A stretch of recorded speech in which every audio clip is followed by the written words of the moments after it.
the optimistic pessimist. To most people, they seem bright, funny, and socially charming. They're like sunshine, always lighting up the room, but deep down, they've quietly given up real hope for life. Does this sound like you? Everyone says you're cheerful and warm, like a little sun who brings comfort to others. But only you know, when something small goes wrong, your mind spirals. You don't think, how do I fix this? You imagine the worst case scenario. Even before you feel anything, you've already rehearsed your breakdown in your head 1,000 times. This is what psychologists call catastrophic thinking. It's serious, yet weirdly fascinating, the way your brain magnifies tiny things into massive disaster. It's like you're watching life through a pessimistic lens. You're not overthinking. You're just terrified that your worst thoughts might come true. You get hurt ahead of time because you know when real pain hits, you might not survive it. You act optimistic, always saying, I'm fine, but you're not. You're just scared of being let down again. Scared your honesty will be betrayed, so you prepare for the worst, just in case. You're not paranoid. You've just been through too many loops of hope, disappointment,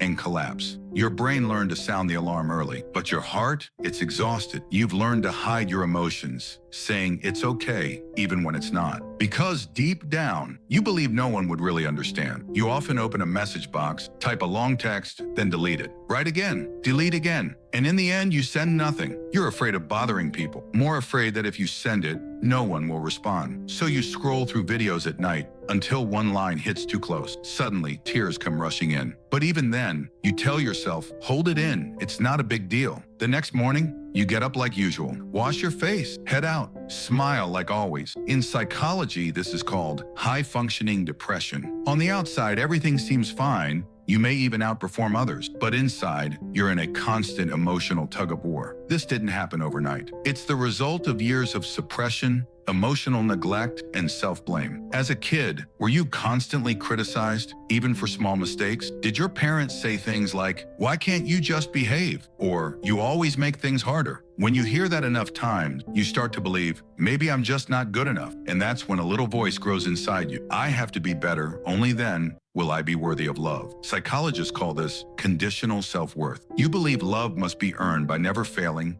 never resting, never disappointing anyone. And when you fall short, you feel undeserving. So you perform. You become who others want you to be. You learn to read the room, to put others first, to ignore your own needs. Over time, you become the good person. But in the process, you lose your real self. In relationships, you're the one holding it all together. When friends fall apart, you comfort them. When family gets cold, you stay patient. But when you're hurting, you can't even say, I'm not okay. It's not that you don't want to be understood. You've just stopped expecting anyone to understand. Psychologists call this emotional avoidance at its peak. Your silence isn't coldness, it's fear of being exposed. You're scared that if you show your real self, people will walk away. You fear that revealing your pain won't bring comfort, only awkward silence. So you stay quiet. You swallow every cry, every scream, every ache, until it becomes a slow, silent, emotional burnout. It's not that you don't want love, you just don't believe you deserve it. You spend all your energy keeping it together, managing emotions, pretending to be okay. You hold up your world for everyone else until they all believe you're fine, but they have no idea how terrified you are of one day breaking down completely. So what now? How do you become someone better, someone whole? Step 1, stop forcing yourself to be strong and sunny. Instead, allow yourself to soften, to break down, to feel. Maybe one night at 3 a.m., you whisper to yourself,